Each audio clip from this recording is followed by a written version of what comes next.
Hi, this is Tom Kemp. I'm the Chief Executive Officer of Centrify. I'm joined here today with Paul Moore, our Chief Technology Officer. We've previously had some video casts where we did some deep drill-down dives into the Centrify DirectControl architecture. We've talked also about how Centrify stores data, but one of the topics we really didn't have the opportunity to talk about in great depth, which I think is of particular interest to some customers, is our group policy capability. And so Centrify DirectControl offers group policy as a standard part of our product. Yeah, right. It's just built into the core product. Exactly. And we offer a number of group policies for Unix and Linux, and we just recently released a whole boatload of group policy settings for the Mac. But before we talk about what those group policy settings are, it may be good for people who are not familiar with the concept of group policy to have you just briefly describe what group policy is. So group policy is a standard mechanism within the Windows environment associated with Active Directory to enable standardization of settings, bulk configuration of those settings for Windows machines. So, for example, you might want to say, every desktop within Acme Widgets Incorporated houses this wallpaper, the company logo, for example. You, more seriously, you might want to say, certain icons are not available on certain machines. Desktop desktop configuration and control. Yeah. The other one it's very heavily used for is security policy for managing and controlling who can log onto servers and so on. Saying only certain people can log onto these machines is also done by group policy. So configuration of security and desktop lockdown, those are two main things. It may be good just to give a thumbnail description on the whiteboard how it works. Within the Windows environment? Within the Windows environment. So then when we talk about how we've implemented in the Unix environment to kind of do a compare and contrast. Okay. So just as an interesting aside on group policy, one of the reasons why this is an interesting topic is because users themselves, the system administrators are using our tool, can actually create their own group policies to take advantage of our infrastructure. And so it's actually very, very useful for them to understand how this actually works. So anyway, back to what your actual question was, sorry for my diversion there, no problem. which is how group policy works in a Windows environment. And we'll just spend a few seconds and then we'll drill down on the Unix side of it. Okay, so a few seconds. Okay. You know me, nothing comes in less than 5-minute chunks. Okay. So it's very straightforward. The components are as follows. You have an MMC console. Everything starts with MMC. This is all Microsoft stuff we're talking about now. You have an MMC management tool which allows you to see lists of policies and say which machines they apply to. And then the two kind of core elements of that are you have AD, the core directory part of AD actually stores associations between computers or users or groups of users and computers and particular policies. So the policy that says, for example, I want to have this wallpaper on all of my desktops. The association of that policy is stored in Active Directory, and then the other thing is stored within what's called the sysvol. The sysvol is just a file share that exists on every single domain controller, is the actual content. So this one says, if we're again talking about the wallpaper one, this file contains the definition of, I want this wallpaper on this desktop, I want the, these icons to appear and these icons to disappear, is all defined here. And then within AD, there's a link that says that policy that's defined here applies to that set of machines. For example, all the machines in the engineering OU. So that's how the definition is done, and then you've got the client side.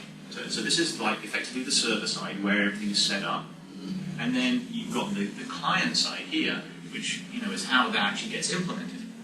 So then, again, we're just talking about Microsoft's code. This is on a Windows environment. So you have a Windows machine here.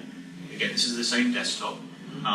And depending on the nature of the policy, you can have policies which are applied to users or to machines. If a policy is applied to a user, then it's when somebody logs on, this happens. If it's a machine, it's when that machine boots up. And let's just take it to a machine policy. So when this machine boots up, also at a periodic refresh as well. What it will do, we've got a whole little GP plumbing system down here that Windows has. and as part of its startup, it's going to go and look in AD, peek over here, and say what policies apply to me, and it say, okay, there's a policy linked to the OU that I'm a part of, and there's a little pointer into here saying, okay, this particular policy definition applies to you.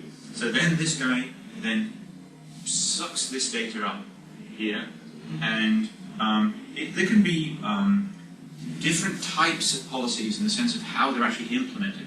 In other words, what they do to the machine in the end. The vast majority of them change registry settings, and that's what we'll focus on today. So Windows is configured via a big complex database called the registry, and what these will typically be registry settings. Saying the name of the wallpaper and bits controlling which things are on and off. And so this GP module then pushes that information into the registry, and then when the desktop starts or what other applications you're doing, because they read their settings, whatever application now, they read their settings in the registry, and their behavior is controlled. Gotcha. So that's how. I mean, it's a very rough sketch of it, obviously, but that's how group policy works in the Windows environment. So does group policy exist without Centrify DirectControl for Unix, Linux, and Mac? No, it does not. Okay. Clearly, it's a Windows capability. Okay, so as delivered by Microsoft. Okay, gotcha. So obviously, Centrify DirectControl delivers that to as part of its core DirectControl product. So it might be good. I mean, we've already kind of drilled down and talking about how we join the system to the domain in the prior video cast on our architecture. So it might be good for you to walk the listeners through the actual architecture, how we implement it in the Unix and Linux environment, because not only the group policy doesn't exist, but I definitely know that there's no concept of a registry on a Unix, Linux, or Mac system as well. Yes, and in fact, an awful lot of Unix people say, in fact, we don't have that horrible registry thing. Not only do they have it, they celebrate not Which is having fine. it. So how do we do the equivalent? Yes. So the first point I want to make is that everything on the left-hand side is untouched. So we don't install. It's not like a kind of something like group policy. It is. It is group policy, right? So all of the same tools you use. So I know you want to get to how this works, but there's a couple of interesting points to make. There's a lot of third-party products which manipulate group policy to control it, to delegate the rights to it, because group policy is kind of complicated. So there's a lot of people who make tools simplifying that.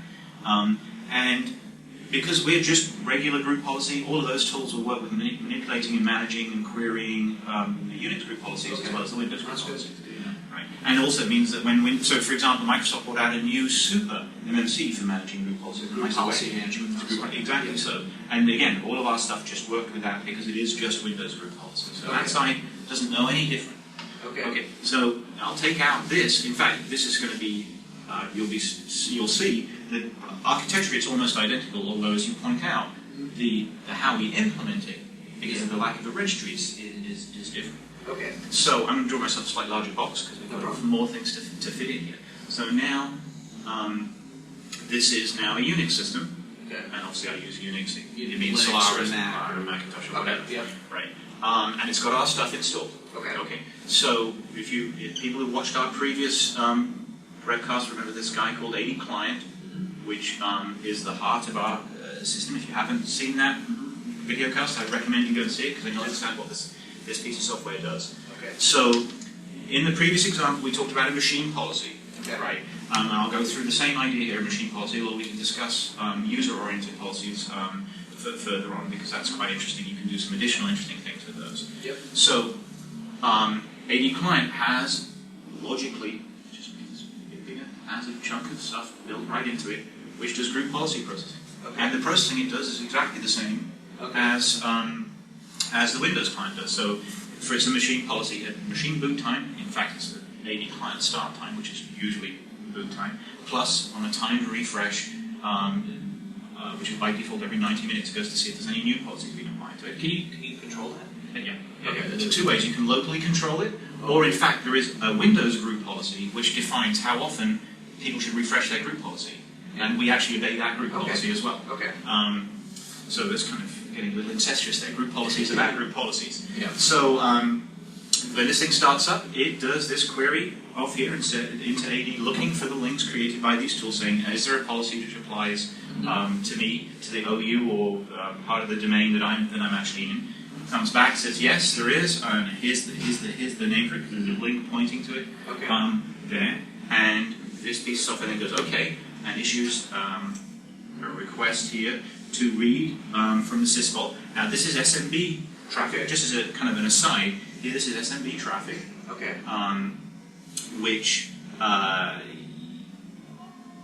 however, it's fully signed traffic. So if by default, for example, Windows 2003 requires all AD and SMB traffic to be digitally signed. But because we are fully joined to the domain, we know how to do digitally signed traffic as well. And as a note, actually, when I discussed the client, I should have pointed out that all the traffic we do to the LDAP traffic we do to AD is in fact not only signed, but if the Windows 2003 security is being turned up, so I want encrypted LDAP traffic, we'll do that seamlessly as well. I know it's kind of a little diversion, but it's interesting to see. And just the final thing, the tool we do to do the SMB transfer, this is actually a nice little command line tool that's available in our in the core product to enable you to do file transfers backwards and forwards fully securely using your Kerberized credential. Anyway, so back to group policy. So it reads the policy definitions out of here, which are the way Microsoft has got this set up is they're basically registry import files. As you point out, there's no such thing as a registry on the Unix system. So, but we do in fact maintain what we call the virtual registry. So we have a little thing here, which is called I'll just call it reg. And this guy then writes. Of course, there could be more than one policy. I'm just following one policy set through here. So it gets written to the registry file. And then what we do is we have associated with the policies a library of scripts. Now those can be, when I say scripts, it's executables. So they could be C files, they can be shell scripts, they can be Perl scripts, they can be Python scripts. They can be anything basically. And the idea is that it loads up the registry with all those settings, and then this invokes these in sequence. And so this will read any settings that it's interested in, which I'll go through a concrete example of one in a second. I'll just give you the general thing here. And then this script does whatever it needs to do to interpret the settings in the registry file. So that could mean, for example, that it has to edit some configuration files. Maybe it means it has to shut down a service because the policy says, I do not want this service running on a machine. So it needs to update the configuration on the machine to say, don't run this in the future and shut it down right now, if it is actually running. And this script can do actually anything you like, because in fact it's more powerful than the Windows registry the policy mechanism, because the Windows policy mechanism just sets registry keys and waits for those applications to come and read them. Because we run scripts here, anything that's going to be configured on a Unix box using Perl, for example, which is basically everything, is now configurable by group policy. So this definitely will appeal to the people that have written up a whole library of scripts. And they could just... And what we're effectively doing, another way you can look at it here, every time the machine starts up on a 90-minute refresh or when anybody logs in, we're running a library of scripts, which you can do anything with. So these are also a way of creating login scripts. Now, as people log in, we will execute scripts for that user, and we'll tell that script, this user is now logging in, right? And you can do whatever you like, whatever housekeeping you want. So it sounds like we support not only computer policies, but also user policies. Absolutely, yes. So, so as I said, the majority of these scripts actually go and edit system configuration files. That's the typical behavior. It's not required, but that's the typical thing because that's how most configuration information is controlled. Apache may have a configuration file. Right. So let me follow through a typical example of one, right, which is a very heavily used policy of ours, which is the sudoers file. So I'm just gonna. I can move on. Overflowing my space. So do I need to? No, I think I can leave it there. So so the sudoers policy. So sudo. I'm assuming my audience knows what sudo is, which is a controlled way of letting people do commands at certain elevated rights. And typically that is configured by a file called /etc sudoers, which is a big long list of these users can do these commands on this machine, and these users can do this command on this machine. And it's a huge big file, it's horrible to maintain, it's spread onto every single machine, even though you'd like to manage it centrally. It's really difficult to maintain. So we have a group policy which lets you control the content of that sudoers file. So you can say over on this side, in fact we have both a machine and a user-oriented sudoers file. Let me just take the user-oriented one, because we're talking about user policies, which is a very interesting one. So what I can say is I can associate a policy with a user or with a subset of users, like an OU of users. Let's say admins. I can have an OU called Unix admins, and I can put in that policy. Let's say the ultimate one is I want to be able to say and root all no password. Forgive the sudo experts who probably I can never remember the precise syntax. But what we will logically want to be able to say, Unix admins on whenever they log onto any machine, right, they will have unrestricted sudo rights, and they don't have to re-authenticate. I mean, it's an extreme case, but it's relatively common. And so we can define a policy in here using our console, using MMC console, but you'll see our policies there, which says sudos for an individual user. You define this policy, and then you associate it with that OU. And then on this side here, that the group policy process will read this information out of the sysvol setting and put it into the registry, our virtual registry. And then we have a script called sudoers.pl, I think. Again, I don't recall the exact name. It's actually a Perl script here. It doesn't need to be Perl, but this one is a Perl script, which reads this data out of here and then goes and edits this etc sudoers file. And merges this data into it. So if there's already data in that you've locally set up on the sudoers file, it doesn't blow it away, but it actually merges the data into it and also remembers the fact that it did that merge. So this happens because this is defined as a user policy. As the user is signing on, we put them into the sudoers file. They can do whatever sudo things they need to do. Then when they log off, we undo their policies. So we remove them from the sudoers file. So the nice thing about that now is you could have an empty sudoers file, but now you can manage the contents of it from a central location rather than having to go around and edit it by hand. This is an example of group policy actually doing access control. Yes. Access rights. Yes. Yes. Certainly. Which, as I pointed out, is one of the two common mechanisms. One is desktop lockdown, and the other one is control of security on systems. So one of the questions we get is, do we? So clearly, in the case of sudoers, because there isn't the concept of sudoers in Windows. Correct. So we've obviously added some Unix, Linux specific group policy settings. But correct me if I'm wrong. Are there some group policies that are available in Windows that we've also extended into the Unix and Linux space? So it's a complicated answer, and I want it does add a lot of confusion here. So I don't know how many policies there are defined in Windows, but there's a lot. Must be at least 1,000. Yes, right. And they're just adding more and more. And they keep adding more and more and more. So what we in general, we do not project those policies, the Windows policies, into the Unix environment. And the reason we don't do that is because some policies obviously apply. Some policies obviously don't. And some might or might not. And it would be very difficult for the systems administrators to work out, to predict the behavior. Somebody decides, we want to have all our computers do this for their internet browser, let's say. And that applies to IE, but what will happen to Firefox if you're using Firefox on your Macs, for example? It's difficult, and you get unpredictable behavior. The last thing people want is unpredictable behavior, especially with security policies and so on. So the actual number of policies we apply is very limited. So the ones we do apply, first of all, if a company has defined a login banner, this machine is property of Acme, which is incorporated, unauthorized use, analyzed, blah, blah, blah.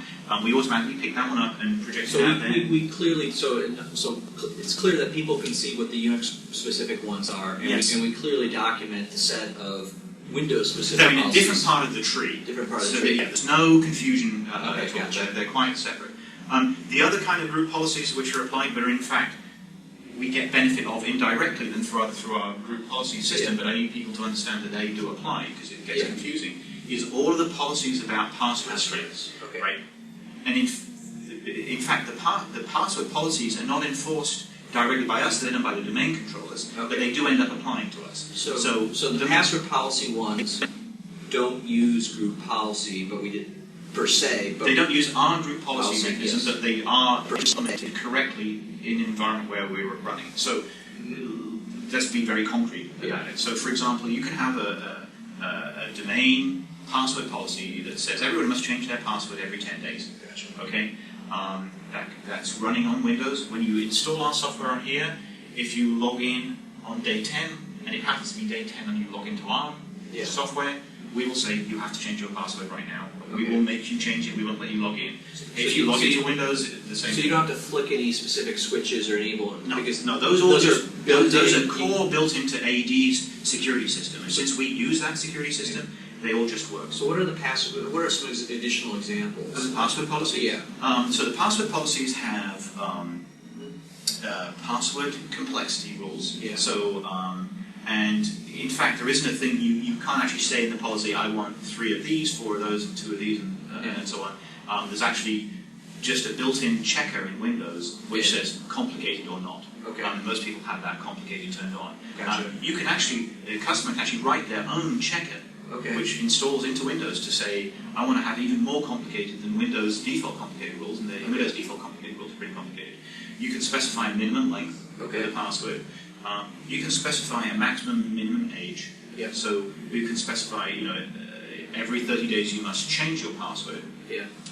You can specify how many retained history. Okay. So, for example, you can say, I want to retain 5 passwords for this user, and they can't reuse. Okay. I mean, making people change the password between, I love Joe and I love Pete, alternatively, is really not very secure. Yeah. If they can flip backwards and forwards between 2. So you can say, remember their last 8 or something, which at least forces them to change reasonably frequently. Okay. And then the final one is, I think it's the final one, is minimum password age. Okay. And the reason for that is to stop them changing it 8 times in a row in 5 minutes to get back to their favorite password, to force them to have that password for some time. That's an interesting. And all of those work perfectly well with us. So if, say for example, I assume one of the policies is that if you have a certain number of invalid login attempts.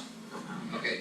So the cool thing is, if someone tries to log onto the Unix system, specifies the incorrect password, jumps to a Windows system, specifies the incorrect password for their account, and then jumps to a Mac, so does it, and the policy is set to 3, they get locked out, right?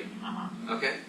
So basically, because it's going against the global Active Directory, so no matter what platform with our software installed, of course, the Windows. Yes. Okay. So, I mean, that's one of the primary advantages of using a centralized, strong password resource, is that if an account is compromised, you don't want it just locked out on that particular machine, you want it locked out everywhere. Across the enterprise. And the other nice thing is that you probably already have a mechanism for dealing with those password unlocks within your Windows environment. Yeah. Now, because your Unix systems are using the same centralized mechanism, any tool you have for self-service password reset, your help desk mechanisms that already exist for unlocking and revalidating however you choose to do it with your AD accounts now also applies to your Macintoshes and your Unix boxes. All right, so from a policy perspective, so it sounds like, we have a bunch of built-in password policies that you don't have, which you take advantage of. That's just part of the infrastructure of AD, which is great.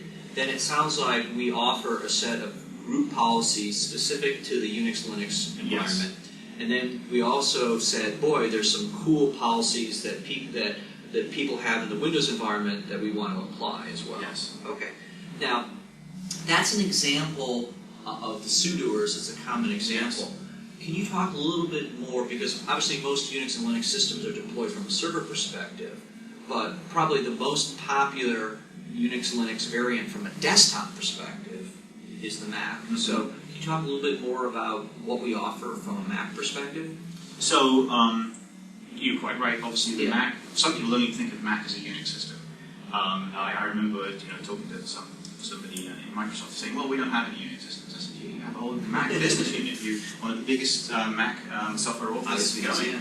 So, from an architectural viewpoint, Macintosh is the same. Okay. The way all of this stuff works is identical, but it's an interesting example of where the very flexible nature of our back end is actually being taken advantage of. Because the Mac is somewhat more sophisticated in the way it controls the behavior, it has like policy files and policy settings itself, and it's reasonably sophisticated based off XML files with services that can be stopped and started and so on. It's actually takes advantage of the fact that we're not just simply editing configuration files or uploading configuration files, that we're actually running code to do specific things. So the Mac policies, the policy actually says, actually within the policy definition itself, it tells us how to implement it. Yeah. So it's a very flexible subsystem both for us and also end users could create more Mac policies that the same basic flow happens, the policy is applied here,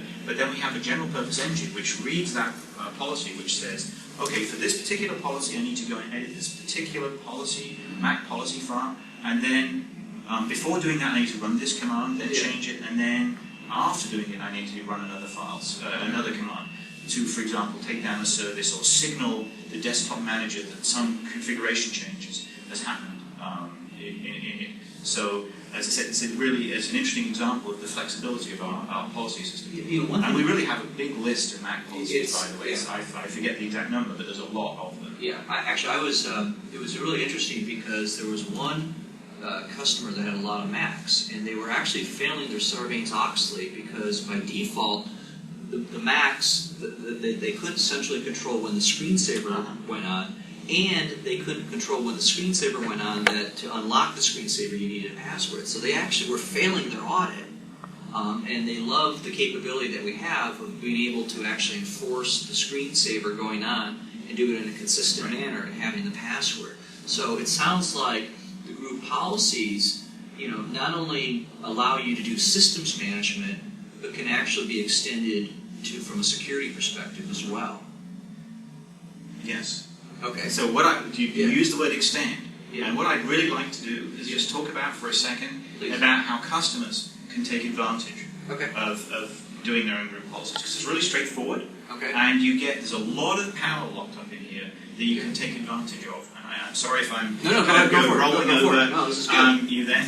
So if I'm thinking about how I want to do something, use a group policy within the Unix system, the thing to do is work backwards. So, I want to be able to do something on the Unix box that controls something to do with the configuration of the machine or the user's behavior when they log in. So, classically that's done via login scripts, but you can use our group policy system to do it via login scripts. And the nice thing about that is you can configure and control the behavior of those login scripts using parameters coming from AD within the virtual registry. So, the actual creation of a group policy is really very, very simple. What you need to do is, first of all, work out what it is that policy is going to do. So, let's suppose you want to make sure that whenever a user logs onto a particular machine, they have the latest version of a particular file. Whatever that file might be, right? So what you need to do is you need to create a script which you want to have run when the user logs in. Now the parameters to that is let's say it's going to be the file name. Let's say you could hard code it to a particular file, or maybe you want to just be able to supply a particular file name, or maybe a whole directory. So you would write a Perl script here which says, okay, I know the name of the user that's logging in. I can look in the registry, the virtual registry that's just been set up, to see what the file names are that I need to go and get. And then, for example, remember I talked about this SMB tool? You can actually use our little AD SMB tool here, which will say, go and get me the latest version of this file, and store it in this location. But if it's already up to date, don't do anything. What's the interface to call that? Is there an API? Or to call which? Sorry. Our virtual registry there. We provide, it's actually just a directory of text files. So it's very, very easy to read. But for some of the programming, like for Perl, we actually have a helper library, just to make it really, really easy. So there'll be 2 or 3 lines to work out what the parameters are.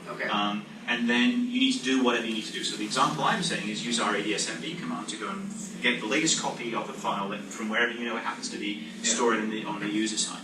You just need to put that script in our standard script location, Okay. which is where all the user scripts, the user policy scripts are. Okay. And then you need to define over here what's called an ADM file. Okay. Right. And an ADM file describes what the UI will look like. It's very, very simple. You just say, so for example, for this, let's say we need a file name. You just say, I want a text box where the administrator has to enter a file name. Yeah. And then just say what the registry values are that you want set, and of course they can mean anything because that's a contract simply between this guy and this guy. It doesn't have to mean anything to Windows. And then you're done. You deploy this onto there, you put this onto the machines you want, and now you have automatically distributing files to users as they log on. And it sounds like, correct me if I'm wrong, but we actually provide the Perl so they can see what we do. You can read the ADM. So we provide, and in our SDK, one of the things we'll put in our SDK is an example, the more advanced features in our SDK is an example actually of this policy, because it's a kind of a nice policy. So we provide these all as templates, and so people can literally just cut and paste and copy for their own needs as well. Yes. All right. Anything else you want to add? Or this is great. That's pretty much Okay. So do you want to summarize what you talked about right here? So the important points are the group policy. As far as the left hand is concerned, this is all just Windows group policy. All the standard stuff works. It doesn't know any different. Here, it's a very powerful and very flexible system. We produce a lot of policies, take advantage of it, that users and the third-party integrators can also take advantage to write interesting policies. And I think it's really neat that what we've done is not only provide the type of policies that people want to manage and secure the server, but it's really cool to see all these policies that we also offer for the desktops as well. Specifically, best example is the Mac. So, all right. Well, thanks a lot, Paul. That was excellent. So that concludes today's session on the deep drill down on our group policy capabilities that you can find in Centrify DirectControl. We have some additional topics that may be of interest to you, so definitely check out the website. And thank you for joining us today.